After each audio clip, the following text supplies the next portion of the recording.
Thank you, everybody, for joining us today. I'd love to hear where everyone's from. Go ahead and drop that in the chat. As we're getting going here, I'm going to launch a poll to see who's here.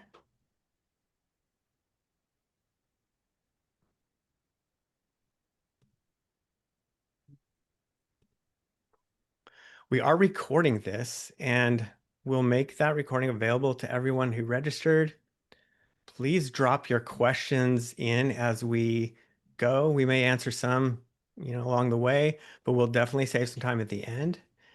And I want to thank our partner, Mackey Strategies. When colleges face leadership gaps, tough communications challenges, intense fundraising pressures, or even stagnant brands, they have the experience to step in. They have decades of senior campus leadership under their belts as trusted interim executives, advisors to presidents and boards, trainers for leadership teams, and thought partners to change how others see you, meeting high stakes moments with clarity and confidence. You can visit their site at mackeystrategies.com. All right. I thought a lot of marketing communications folks here. Great. So I'm Jeff Dillon. I'm the founder of EdTech Connect, and I want to thank all of you who are part of our growing community here. Some really exciting stats about today's webinar. We have just about 400 registrants from 208 institutions, and even 12 international universities.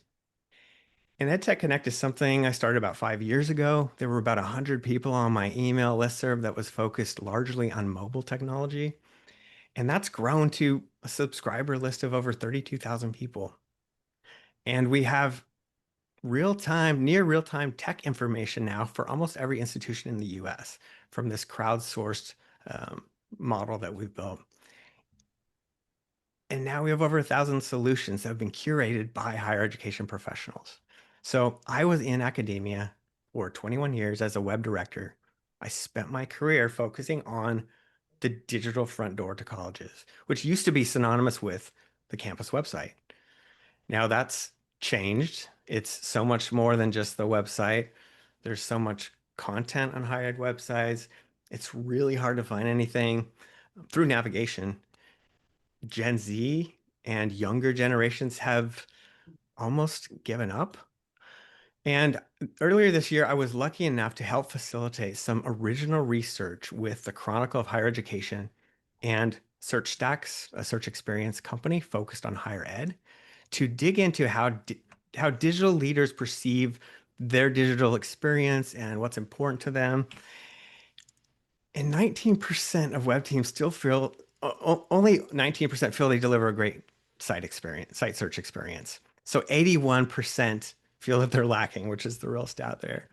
59% don't track who even uses the search bar.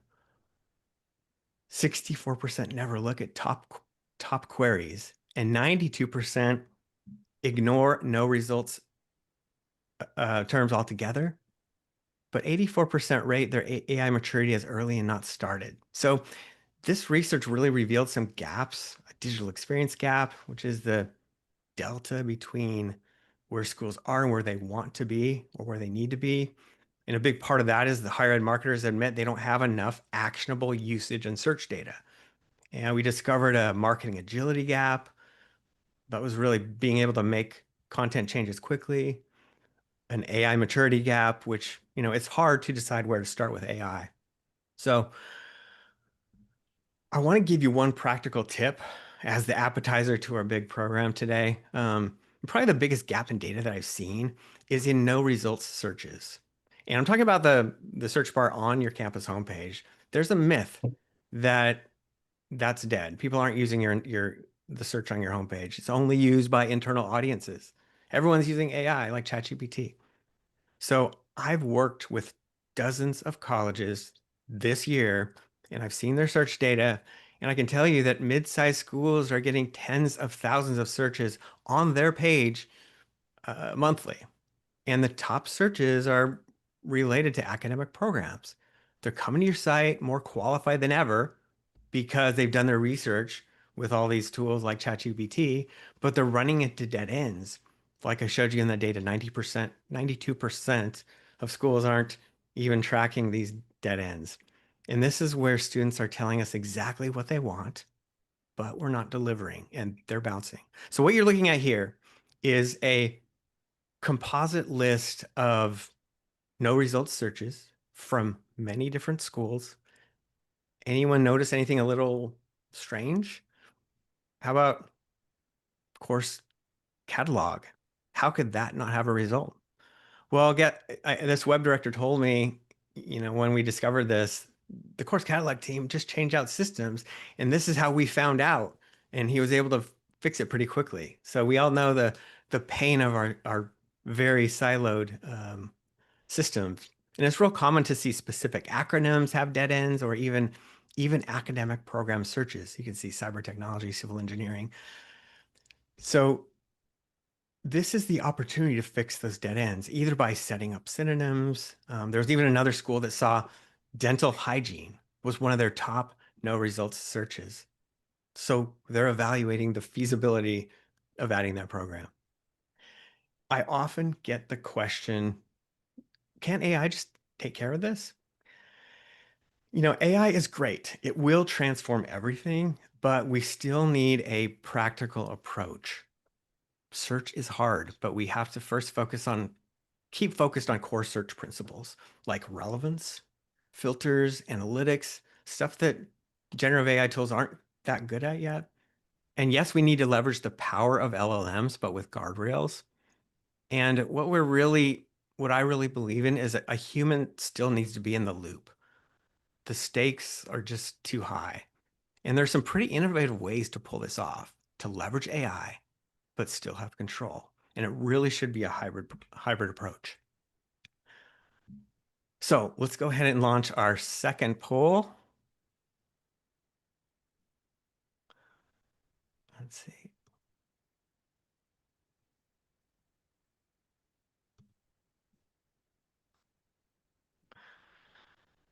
And let's see. So this chart came from research Andy's company Orbit Media did this year. And it highlights how people instinctively choose different tools depending on what they need. For quick facts or finding a business, Google still dominates. But as the task gets more complex, like understanding why something matters or getting step-by-step help, AI tools like ChatGPT start to play a bigger role. Now think about a prospective student on your website. If your search experience is only built for quick answers, like a basic list of links, you're missing the opportunity to serve deeper, more personalized questions, like which program is right for me? What is campus life really like? Higher ed's complex. Students need both speed and context. And this is where combining AI with your site search can move the needle, especially in turning visits into decisions. So that was my little appetizer of why AI-powered search is critical, but search is just one side of the coin. What are students really asking, and are we actually answering them? And that's where Andy Crestodina comes in. Andy is one of the best minds in content strategy. He's going to show you a real-time way to discover questions no keyword tool will ever show you, and how to turn them into high-converting, differentiated content. Andy Crestodina is co-founder and chief marketing officer at Orbit Media Studios, an award-winning 50-person agency in Chicago with 24 years of experience. He's provided digital marketing advice to thousands of businesses and co-authored Content Chemistry, which is in its 7th edition. So Andy, I will hand it to you. Thank you, Jeff. You started by highlighting one of my favorite methods for digital marketing. I'll add to that just a little bit. There are very few places on the internet where your audience is literally typing what they want from you. The search box is one of those. The no search result report, I used to call it the report of broken dreams. Where else in digital do you get a list of the ways in which your brand is unsatisfying? Right. It's gold. I love that. I love that you highlighted that. I think it's totally underrated. It's like the ultimate search tool is for them to find things quickly, but it's also a listening tool for each brand, each website, each to understand uh, very quickly like what their audience's needs are. That's it. I think it's just a huge gap that people don't pay more attention to that. Uh, so yes, I've been invited. I'm honored. Thank you for having me, Jeff and Lisa. This will be fun. I am uh, co-founder of Orbit Media. We are a web development agency. We build and optimize websites.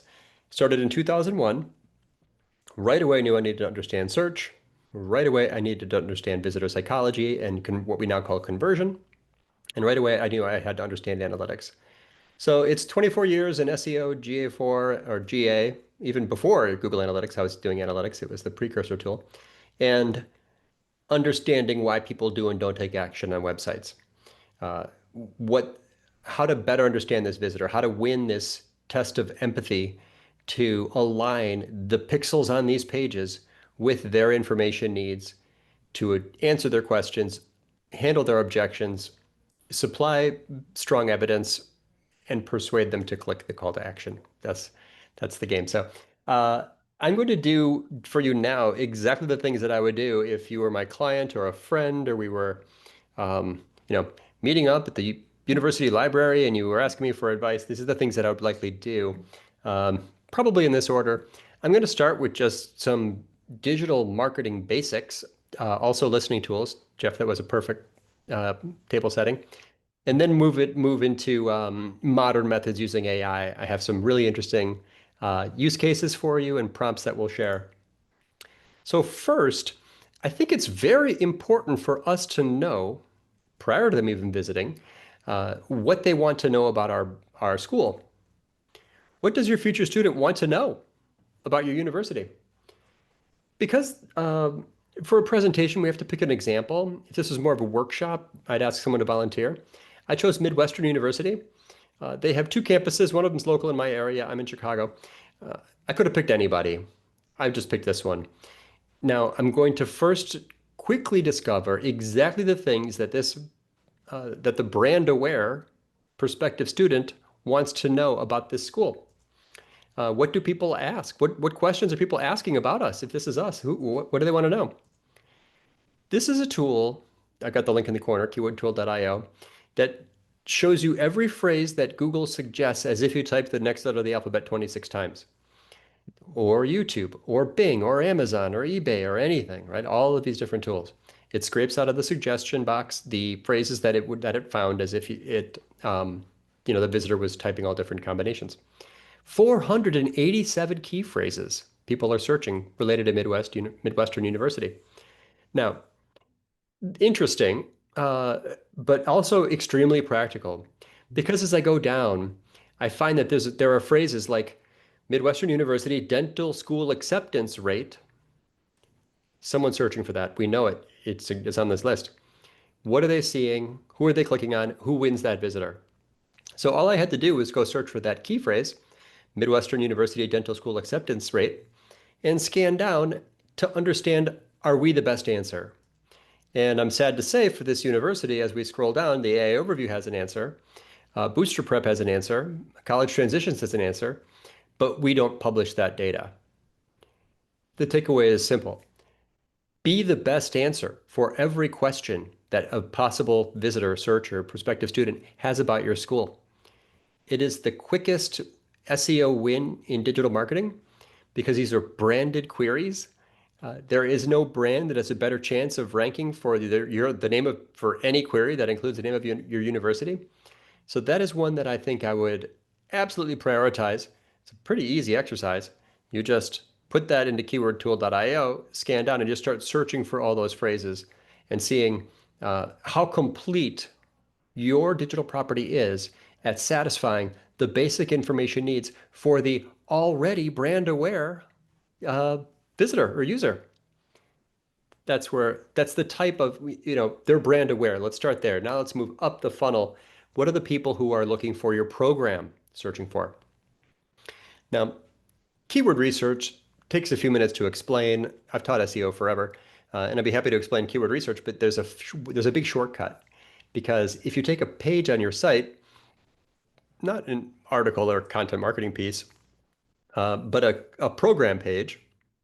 This is the page where the battle is won or lost. This is the page, this specific URL has to do the job of attracting a qualified visitor, prospective student, and then giving them sufficient information so they trust this and they take action and they click on the CTA. That's the goal in digital, right? Attract and convert. The two numbers that matter the most in digital are traffic, qualified visitors to key pages like this one, and the conversion rate, are now measured in Google Analytics as the key event rate. Traffic times conversion rate equals success, equals demand, equals applicants. If we, every action I take as a marketer, almost every single thing I do, is designed to either increase the first or increase the second number in that equation.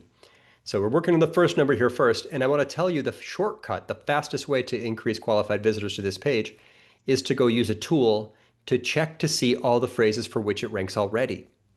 I'm not doing blue sky keyword research. I'm letting Google tell me what's working and how well. SEO is a world of tools. You have to use a tool for this. There is no Google Search Console, free tool, kind of does this, but it shows average position over a date range.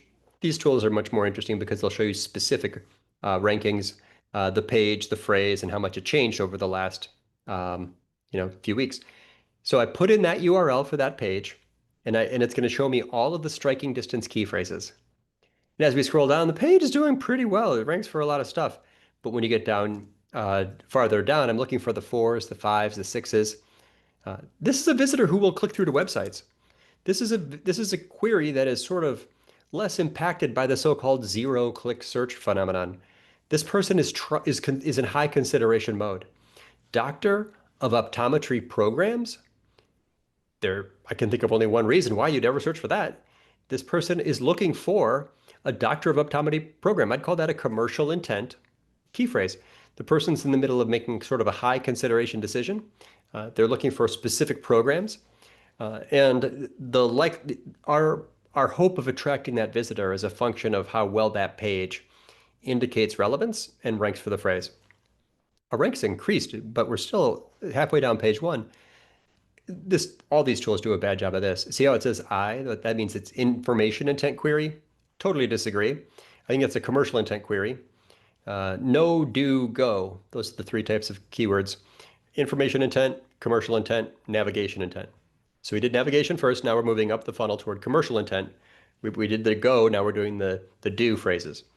So this page is relevant for that phrase. This page must be seen by Google as being relevant or it wouldn't rank at all. But maybe, almost certainly, it's missing opportunities to indicate its relevance more deeply. Here's another tool. You could do this by hand and you can do this with AI, and I can share prompts that will help you do this without a paid tool. But if you've got $100 a month, I recommend a tool like this. There's 4 of these popular ones: MarketMuse, ClearScope, Phrase, and Surfer. This one's called Surfer. I'm mostly using it here now just to demonstrate the concept. What this tool does is you give it the page and you give it the phrase, and it scans that page and it scans the other pages, your rivals, the other pages that rank for that phrase. And it compares your keyword relevance to their keyword relevance and spots gaps. We got an 18 out of 100. I would bet I'll buy you a drink if you do this and it doesn't work. This is exactly what works in search because it's already getting some performance.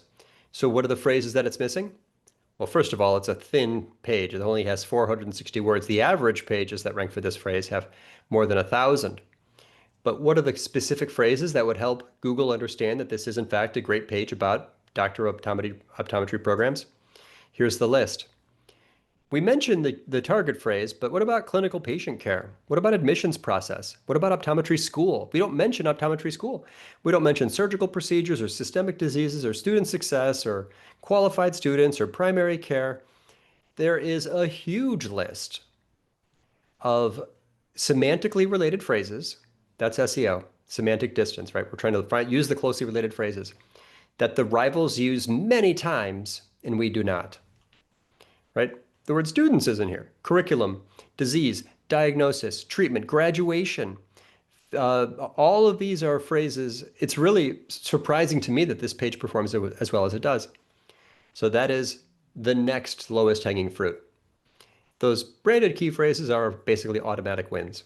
These key phrases are worth fighting for because traffic times conversion rate is an applicant, and these are the phrases that will help this specific URL, which already rank higher and attract that more qualified visitor. Now, I looked very closely at this domain and noticed that this isn't the only page on that topic. In fact, there are 3 pages about this. There's one for each geography, and there's the main page. This would seem to make sense, right? I've been part of the planning process for more than 1,000 websites. It's totally reasonable in a web design project to decide like, okay, this page is going to do this, and then this page is this. But the problem is you sort of dilute your keyword relevance when you have different pages that all touch on the topic rather than having one very detailed page. So what we need to understand about search is that Google is looking for the best page on the internet for Doctor of Optometry program. That page has to sort of be complete and stand on its own. We'll see in a minute, not just for the sake of search, but also for the sake of turning that visitor into an applicant. So it's very common for me to see higher ed websites where there's a page kind of highlighting talking about the program a little bit, and then a page with the courses for that program, and then a page about, the career stuff that's related to the program. And that's not how search works. Every key phrase is a competition. Every page is a competitor. So you have to make the best competitor for that competition. You can't make, 6 slow cars and win the race. You need to make an amazing page on that topic, make it very detailed, make it topically complete. If you think that that's strange because you have the same answer in 2 places, I would ask you to look at the path exploration in Google Analytics, and you'll see the person who lands on this page, and that's doing its job if it's coming from search. That visitor is very unlikely to go to all the other pages to tell the full story that you had hoped they would see. So it's about making comprehensive, detailed pages, yes, for search, but also for conversion, as we'll see in a minute. Yes, for the cheese, but also for the mousetrap. Right? This is a metaphor I use a lot. There's 2 things that both have to work well for a higher ed program page to generate applicants. It must attract qualified visitors by ranking for the name of the program and the closely related phrases. And it needs to persuade. It needs to answer. It needs to inform. It needs to handle objections, answer questions, and supply supportive evidence. I made a big infographic about this 2 weeks ago. I could share it's an example of a flow of a high-performing lead generation page. So now we move on from the cheese to the mousetrap. I could talk all day about search. I think we're here mostly to talk about AI. But let's think about this page now from the point of view of the visitor, the prospective student. Now, that's difficult for me to do because I'm not actually looking for a degree in optometry. Probably few, if any of us are. So when we look at that page, it's really hard for us to see it through their eyes. There's an amazing way to do this now with modern tools. AI will allow us to understand this person deeply, to build a synthetic member of this target audience, to mock up a synthetic human who is looking for this exact program, and then get their point of view on the page. This is one of the coolest things I've done in marketing in this whole long career. It's a very special time to be doing this. There was really no way before, to do some of these methods. You could do lots of stakeholder interviews and user tests and put people in front of computers and ask them what they see. But now it is very fast and surprisingly comprehensive to answer this question. Is this program page satisfying that audience's information needs? The key to doing this is to build a persona. I never fully appreciated the power of personas prior to AI. I have friends who built their career on developing personas for high consideration buyers. I always thought it was kind of interesting. Never took the time to go through a big step until just before the AI era. Now that the AI era is here, I'm making personas like every day. I almost don't know how to look at a page until I've made the persona. And I honestly believe that we'll look back at the previous era in marketing and say that it was very primitive, that it was very risky and expensive, because we would create digital experiences without getting that other point of view, without simulating a visit from the persona, And at least not because it's true or correct, but because we want that point of view. Then we as strategists and experts can decide what we want to change and not change. So this is basically using AI for sort of like an auditing method. I'm going to share with you now. It's on the screen. This is a persona prompt. Oh, look, I didn't put the title in. Uh, I adapted this whole deck for you guys. I've been working hard here the last few days to kind of put these things together, thinking so much about you. I'm going to step out of the PowerPoint in a minute and do this live inside LinkedIn, or I mean, inside ChatGPT. But the idea behind this prompt is that it will quickly create for you a version of your audience that you can then use in subsequent prompts to spot gaps, who they are, what they need, and how they think and feel. If we can polish this up, we can do AI-powered persona-driven gap analysis and quickly get a sense for whether or not this page is somehow unsatisfying. Every unmet information need will hurt the conversion rate. I've seen higher ed pages where you look at the page and it's like a big MBA program or something. And the visitor, maybe he's got a job, and they're looking at the page like, do I have to quit my job? I probably want to know that. You need to tell me that if you want me to click this apply now button. Imagine, like these are super big decisions your visitor's making. And every unanswered question hurts the conversion rate, as easily measured as the key event rate. Saw one yesterday in Google Analytics. It was a website that had a conversion rate from visitor to applicant of 0.1%. In other words, only 1 in 1,000 visitors who landed on that page filled out the application. There's your benchmark. There's your opportunity. Here's how to improve it. So I'm going to step back from ChatGPT or from PowerPoint and come into ChatGPT. And I want to show you an example of a persona that I generated using, I have this persona prompt, which I can share. Actually, I'll start here. This is my shared prompt library. There's an evolution in the skill set, the AI skills of every user, where you sort of go from your one-off prompts to reusable prompts to reusable shared prompts so everyone on your team can then use them. The method for storing and sharing those prompts, I wondered if someone was going to build a tool for that. As it turns out, there's not really a tool for that. It's you already have a tool for that. It's just Google Docs, or it's SharePoint, or it's whatever, it's Notion, or it's Evernote. I predicted someone was going to make this like a fancy prompt sharing tool unnecessary. You've already got a way to share chunks of text. So here in my persona prompts, I have these prompts. I've evolved them a little bit. You can maybe take a screenshot of this one if you'd like. It basically says we want 4 things: their hopes and dreams, their fears and concerns, their emotional triggers, and their decision criteria for selecting a program like yours. How can you convert this visitor if you don't know the criteria through which they make a decision of whether or not to pursue this degree with you? That is critical information for marketing success. So you just fill in the blanks, who they are. I have more detailed ways to do these now, and I have been building custom GPTs that go much deeper into this audience. A custom GPT is sort of it's like a tool. You're building a tool that often just connects multiple prompts and it runs in a sequence, or it's trained on lots of information. So here's the instructions for this GPT. It's too long. Here's the objections and evidence prompt. It's too long to fit in this box, so I put the prompts in separately.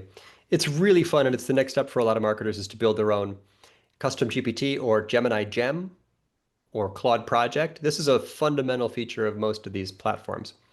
But let's take a close look. Here's what it gave me for this potential optometry student. Actually, I have it as a PDF. This will be a little bit easier to look at. And when I'm really serious, I'll have AI draw a picture for me. There she is. So it's a detailed persona, roles, challenges, decision-making. This is the background. We think about it. We don't trust AI. We decide. Here's the demographics. Here's the roles and skills and responsibility of this person. Highly motivated, academically driven. Here's the challenges and pain points. Uncertain about the admissions process. comparing multiple schools with similar offerings, looking for confidence that it leads to career outcomes. A day in their life. Their days are packed. Family obligations, their job shifts. They're not just looking for a degree, they want a clear path to a career that matters. You can already imagine how well this will, how useful it can be. Not ready to request information, they want to be ready to apply. This is their decision criteria. There's some other decision makers involved. Here's their competitive landscape. It spotted competitors. Here's their decision-making style. They're methodical and humanist. It's methodical and emotional, or humanist and logical. These are two different, this is a 2x2 grid. Many of these things I learned from experts over many years in building, constructing this. These are the questions they must have answered before they'll apply. These are example answers. Are they correct? Nope. Don't know. Don't not. I'm almost certainly wrong, right? You have to write it yourself. This is just going to help us do gap analysis. These are the key objections they must have addressed before they will apply. And these are examples of supportive evidence that will defeat those objections.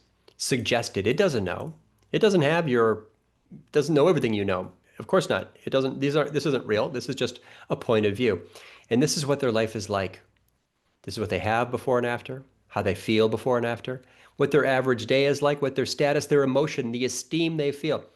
So that becomes a magical tool for auditing almost anything in your marketing. You could make one for donors and check your fundraising letters. You could make one for, for employment applicants and work on your careers page, or whatever the audience is, and whatever the marketing asset is. It's this incredible time now where you can do gap analysis as long as that persona is sufficiently accurate. I don't know if that's accurate. And if you were my client, we would work hard on it together. But that idea then is that I can give that persona, here's the audit, give that persona and a screenshot of a web page to ChatGPT or Claude or Gemini or whatever you like to use. So all I did in this case, I wanted to look, it doesn't show it now, but I wanted to look at that page. So I go to the page, whatever it is, and I'm going to use the Chrome extension, Go Full Page, to take a full page screenshot. I wanted to read, I wanted to see, I wanted to notice if there's like, logos or badges or trust seals. I wanted to understand the visual hierarchy. So I'm uploading two things to AI right now, a screenshot and a PDF of this persona. That's really all the input I need, plus the prompt. To do that, I need a paid account, $20. Whatever I think a cocktail these days is $20. Let's have one fewer drink a month and pay for an actual, pro account from any of these tools so we can upload files. Huge value. The wrong place to save $20. I buy stupid tools that cost way more than this. This is really, the big unlock comes after you can upload things. So the full page screenshot in that persona. This is a audit prompt. So these are my conversion optimization prompts. This one is the alignment. Here it is. We're recording this, so you can grab this. This is a persona-based web page alignment audit. You can tell that I did not write this prompt. Instead, I asked AI to write the prompt. That's the next level as well for people who realize like, hey, AI can write way better prompts than me. So instead of giving AI a prompt you wrote, your first step is to ask AI to help you write a prompt. You give it the goals and tell it about best practices and tell it what kind of input you're going to upload. So that's it. I'm going to give you a persona and a screenshot, and I want you to do some things. It wrote this lovely prompt. Well, look at the response. Clarity on admissions process. Oops. 2 out of 5. Not great. Career outcomes. This page doesn't even mention that. That may be actually caution. If I didn't take the full page screenshot with these expanded, that may be a false negative. That would be, it's possible that I improperly gave it this page. I don't know what the value, why people make these accordion content expanding content areas. You're basically hiding information until the visitor clicks. I've never seen a usability study that recommended those. On a lot of sites, you expand it and there's like 10 words. You're like, why did you make me click for that? Especially on the mobile experience. If you haven't checked it lately, just go look at Google Analytics, pick the page you're looking at, go down to the tech it's called the tech details report, and choose device category, and you can see what percentage of your visitors are on which device. If you're looking at a page with lots of mobile visitors, right-click, inspect, and click on this little guy. That's the switch to mobile view. Now you can see what it's like for them. So, these little tap targets, this person may be skipping these. You can see if they use these or not in Google Analytics because it's not a page view, but you can see them in a click heat map tool, such as Clarity. So I just noticed that I may need to run this again. But regardless, the idea is that this is giving me a point of view.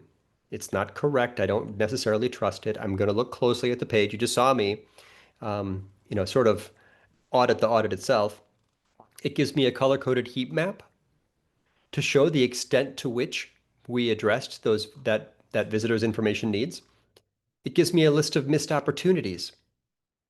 How are we, the calls to action strong? Is it differentiating itself from the competition? What about checking evidence? What I'm doing now is I'm using a different GPT called my page auditor. The page auditor is more or less just running through each of my conversion prompts. You could reverse engineer this just by looking at I could share it here. I'll put this in the Zoom chat. Look closely at this or give this to AI and it can create prompts for each of these methods anyway. I'll just drop that in the chat in case that's useful. And then we just analyze the page, like supportive evidence. Nope, nope, nope. We didn't really supply almost any supportive evidence. A list of unsupported marketing claims. I love that. Our goal in digital is to support each of our claims with evidence. How many claims did we make on this page but fail to support them with evidence? Every unsupported marketing claim will hurt your conversion rates, right? So this is, again, 24 years building lead gen, high performing search optimized websites. This is the one thing now that I'm kind of most excited about. Addressing concerns, there are the ratings, a point of view. Addressing frustrations, did we address those? Right, this is there a better way we could do that? So in the end, we end up with this kind of gap analysis. Another way to say this, maybe I have a slide for this. I believe we should stop using AI to find efficiencies. And instead, we should use AI to find deficiencies and go plug those gaps because our goal isn't to be a little bit faster. That's not why I got up this morning. My goal is to do great work. I want to make an impact.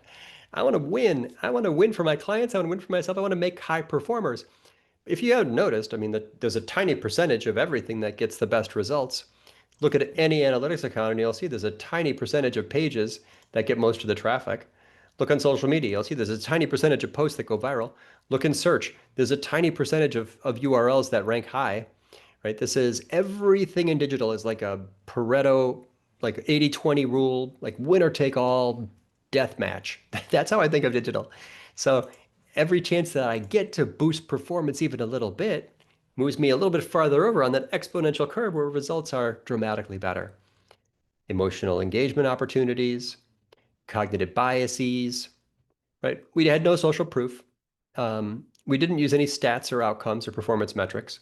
We didn't remind people of urgency. By the way, you guys have actual urgency. I talk to people who want to create sort of artificial scarcity, but there's a deadline to apply to this program. The clock is ticking on every one of your program pages. Have you yet reminded the visitor that there's only a certain amount of time? Loss aversion is an extremely powerful cognitive bias, and people don't want to miss opportunities. So putting a date, right, can actually make a big difference. How much time do you have? So this is so there's lots and lots of opportunities like this. So that's my little assertion about building high performing pages is about indicating relevance by using the semantically related phrases, and then by leveraging cognitive bias, persuasion methods, clarity, just to be detailed about the things that, if I called an admissions officer and asked, what questions would I ask? That's what this page has to do. All I'm saying is that these have to be comprehensive. They must be almost exhaustive, right? Because this is one of those moments in the person's life where they may have to move. Now, this isn't add to cart. This is one of the highest consideration decisions of any of my clients that in any category is higher ed. So I don't know when or why anybody ever thought that thin content would be sufficient. I do not think it is. Oh, there it is. It's in tiny letters. Program start August. It's literally the smallest piece of text on the page. And it's not suggesting any due date. It just says program start August. Your pages are way better than this. I'm sure they are. Okay, the title and the description for this event talked about AI discovery, so I'm going to point this out. AI is wildly different than search. It's really not a one-to-one comparison. Search is an algorithm where you put in a query and you get a results page based on ranking factors. AI is generative. You put in a prompt, it runs through I think now 200 billion parameters, and it gives you a response, generates language. So one, the goal is to rank. The other is just to get mentioned or recommended.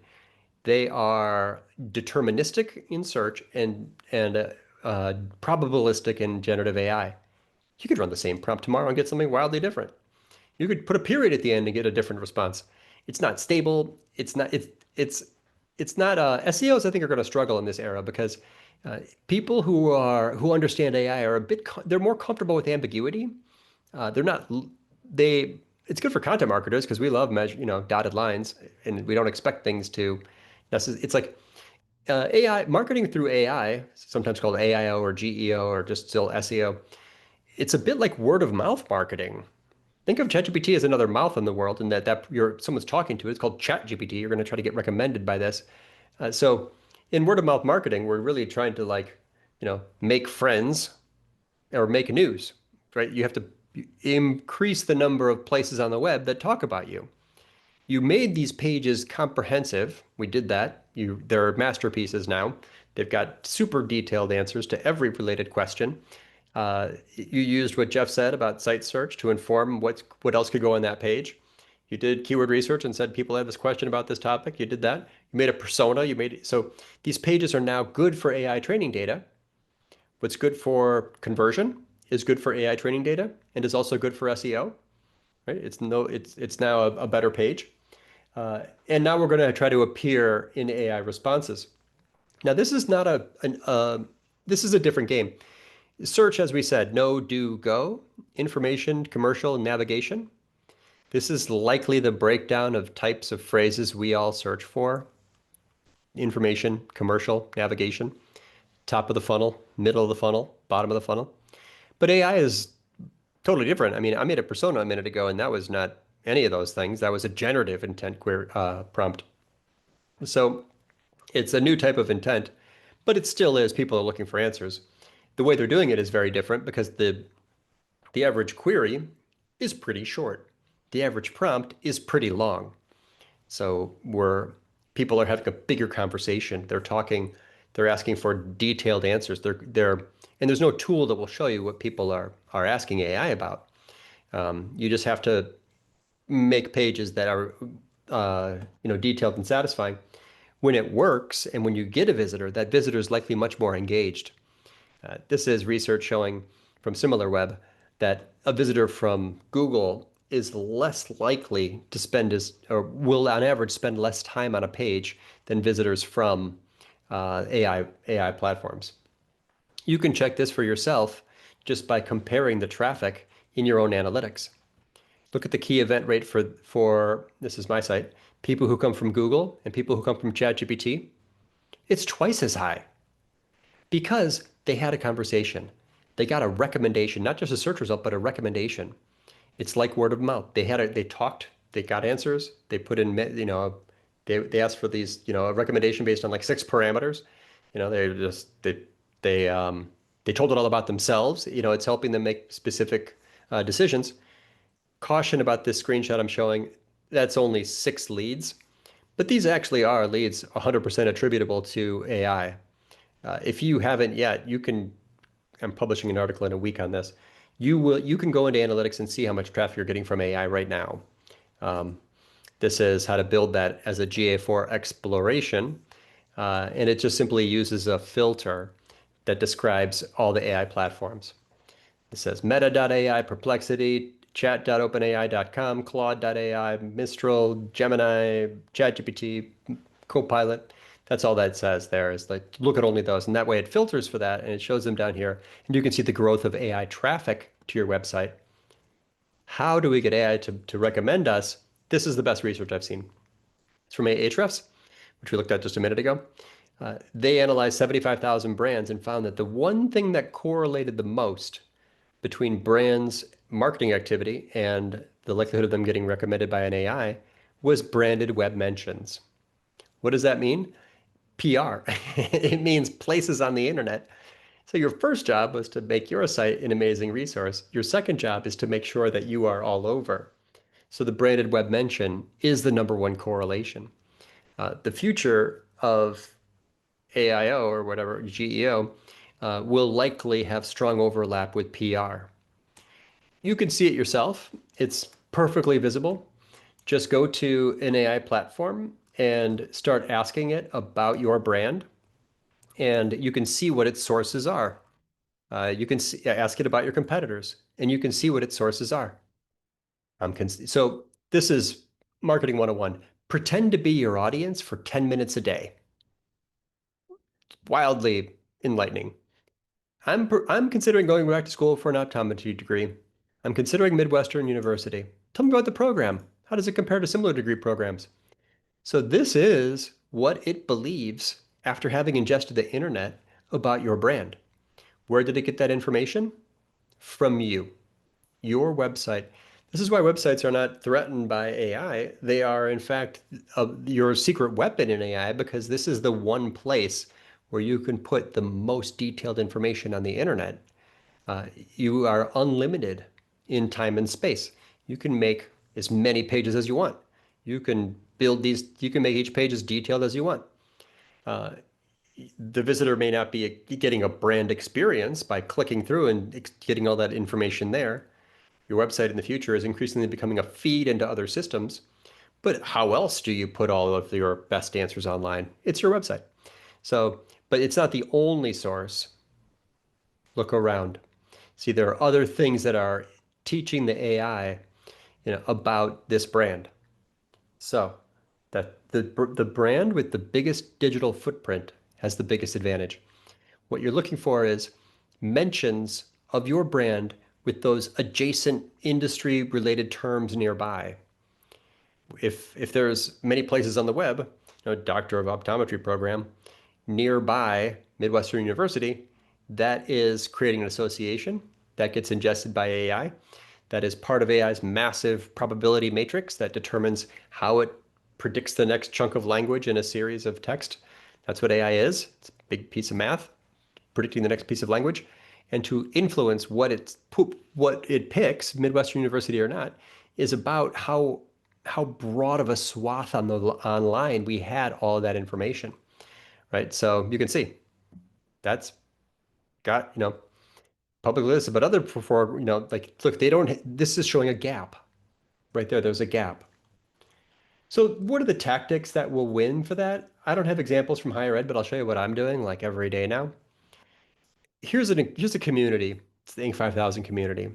We were Inc. 5000 recipient years ago, so I got invited to be part of this community, and it's Inc. magazine, so of course I'm going to be part of it because there's journalists in here, and here's a journalist, and she asks a question, and I drop everything, and I jump in, and I provide a detailed answer. I know that's worthwhile to take the time because I know that she's writing an article, and I know that that article will get ingested by AI. We need to budget time and be quick and be ready to connect with any content creator. And the smart people, this isn't new, but have been connecting with content creators forever. You have, journalists, bloggers, editors, event directors, podcasters, academic researchers. These are the people that we pay special attention to because they create content. So when that comes out, there it is. The piece is live. I scroll down and did it include any mentions of my brand? Yes. And did it include the related industry terms? Yes. Orbit Media Studios, digital agency focused on web development and website optimization. No question, it's on Inc.com, gets ingested by AI. and no, and there, it's not, well, I can't say with perfect certainty, but the philosophy behind this is now there's another instance of uh, there's the AI training data as the corpus of the internet now includes one more bit of evidence that we are in fact a business in that category. Maybe I'll pause there, Jeff. We're coming up on time. I want to leave time for questions, but or we could workshop somebody if they wanted to try something specific Let's, for them. that'd be great. That was really awesome, Andy. There are some questions coming in. The ones that a lot of people are wondering, start off with, or do you have a shared prompt library for everyone? Do you have anything that you can share, like a public Uh, shared prompt library? sure. Yeah. Let's see. B2B shared prompt We can library. we can send it out afterwards if there's something out there, but Hmm. everyone's interested in your prompt library. And Uh, search for search for B2B shared prompt library, okay. and it ranks number one, B2B shared prompt library. But yeah, I made an article. I'm very Mhm. transparent. I posted many of my best prompts in that article a few months ago. Okay. Then Uh, Casey has a question for you, saying most of us have multiple pages of content for each program, so we don't expect a single program page to answer all those questions. What's the best approach for that kind of audit, like unique pages for admissions or for testimonials, curriculum type of I thing? would never make a separate page for testimonials because it's not likely that the visitor will go to that page. It's like hiding your best evidence. The best place for a testimonial is when it's next to the claim that it supports. Mhm. Mhm. So if you just go to, I'll pretend on my site, I'm going to go to this web development page. This page ranks, this page attracts visitors, therefore it's an entry point into the website. So to understand if people are going from here to anywhere else, you create a path exploration. Let's find that page, slash web development, and then see where people go from there. And you may instantly realize you hid that content. You took it out of their field of vision. You removed it from their flow. Mhm. So it's the goals of these pages is to take a visitor to the contact page. So that they should mostly be topically complete, especially if they're search optimized. The visitor starts there. The visitor's unlikely to piece the story together and get answers here and evidence there. And Right. so Gotcha. I would make each page comprehensive. Okay. And Amanda has a question. How do you determine the point of diminishing returns with page depth versus the amount of content?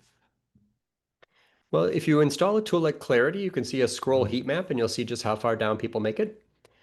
You'd be surprised. There are, I'd say most people are scrolling for hours a day. I've never seen any correlation between short pages and high performance. I've Mhm. seen many studies that show correlation between detailed pages and high performance. That tool Surfer compared my word count to the other word counts, and we saw we were about one third of the performance of the length of the other pages that rank. But there's not a number. I would simply keep your visitor in mind, try to answer every question, try to be concise. Web design is about designing a visual hierarchy that guides their eyes through a series of prioritized messages that answer their questions and supply supportive evidence down the page. There's not 500 questions that they might need to have answered, but there might be 20. Mhm. All right. All right. Tisha has a question. Are you saying that linking to tuition rates on an academic program page is not as good as adding the info to that page? I would answer the question on the page.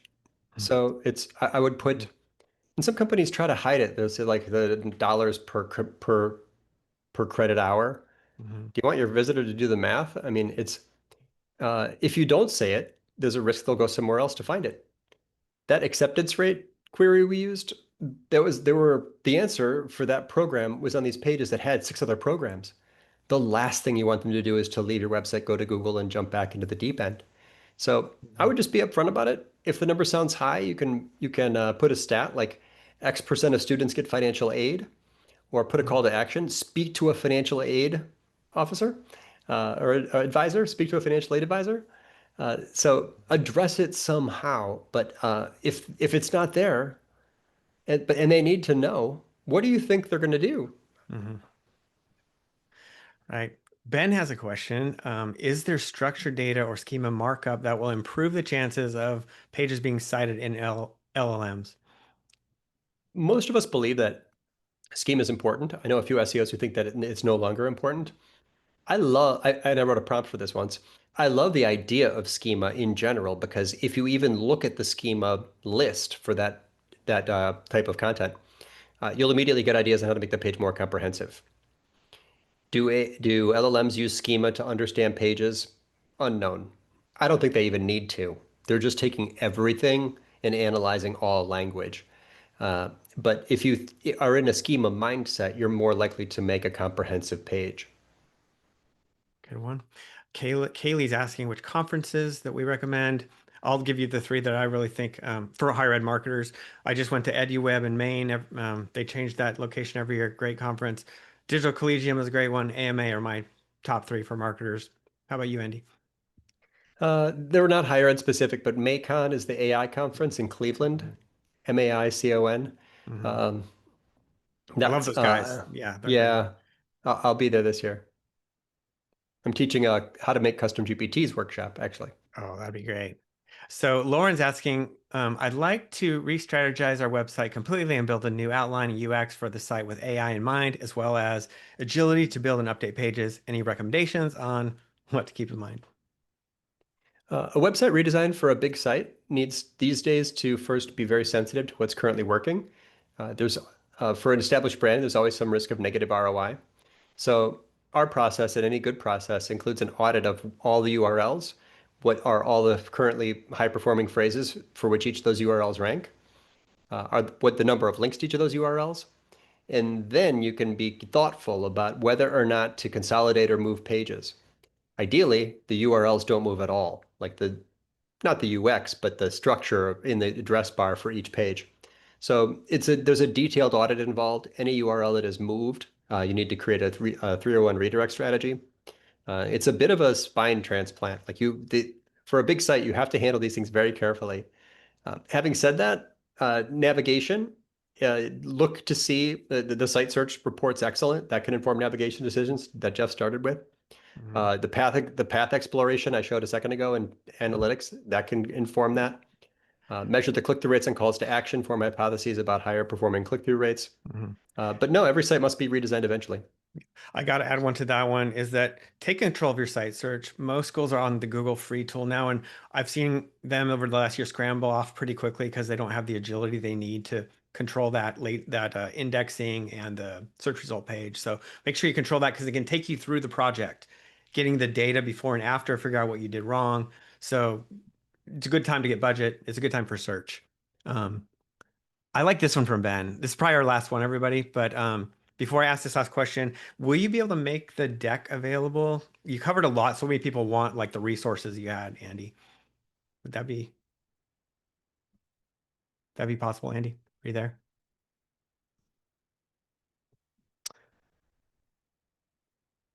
Okay.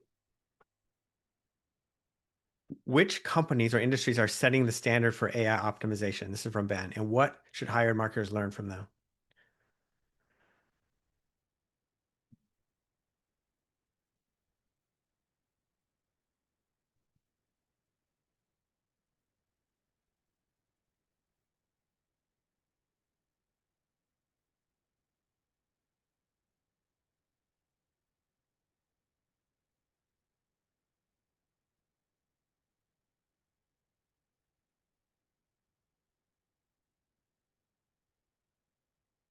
Hello. Can you? Still there? I don't know what happened there. Are we off? I Are we think off? I think this building just got hit by lightning or something. Okay. It's So I didn't the know if it was on my light. end, everybody, but let's just I try have no to. internet. Go So ahead. I want to ask one from. This is a question from Ben. Let's just see if I can get it. Hmm. Um, which companies or industries are setting the standard for AI optimization, and what should hired marketers learn from them? Boy, I wish there was a standard. It's an era of experimentation. The SEO companies are really leading the way with reporting and research, which makes sense. Uh, but the methods for marketing, like some of these things, it's like we're all just figuring it out. like my page audit and my persona generator. These are just things that I made that I thought were useful to me. Everyone's finding their own use cases, so it's an interesting time. It's an excellent question. I think we might not know for a little while. Okay, well, thank you for your time. We are a minute over. I believe we're putting in, if you want more to dive deeper with either Andy or me, we're putting a link to a forum in here that you can contact us with. So thanks again, and it was really great having you on, Andy. Thank you. Anyone's welcome to find me on LinkedIn. The blue button says follow, but if you can find the connect button, feel free to click that and we can chat if you'd like. Okay, and the I think right when we cut out, I was asking you if you were able to share your deck. Sure. Yeah, Yep. okay. I'm offline now, but I'll share it as soon as uh, there's a huge storm. That's very. I could show you. I It's thought the Zoom cut crazy. us off at an hour or something, but I think No, no, okay. my light flickered. There's like a lightning strike nearby. There's no internet here right now, but I'll share the deck as soon as I'm online. Okay, we'll share the recording, share the deck. We'll answer any final questions we missed, but that was amazing workshop. Thank you, everybody. Yep, there's the storm. Look at that. Can you hear Show us it? the storm. I can hear it. Yeah. The Chicago. splendor. I haven't been there in a while. Okay. The lights are. I lost power. Wow. Thanks, I'm glad it everyone. was the Thank you, end. I'm Jeff. so glad it was the end, but Thank you. Thank you. Well, okay, bye, everybody. okay. Bye bye.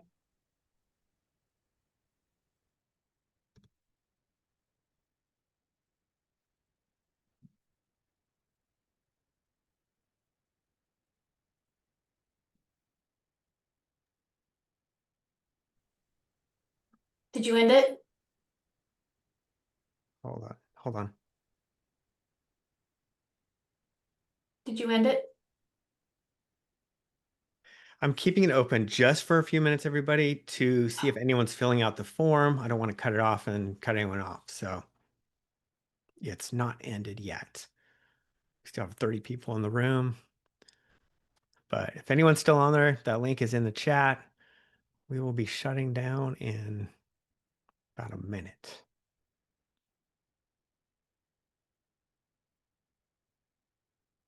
All right. Scroll up to Lisa's post in the contact form if you want that. But thank you, everybody. Ending it.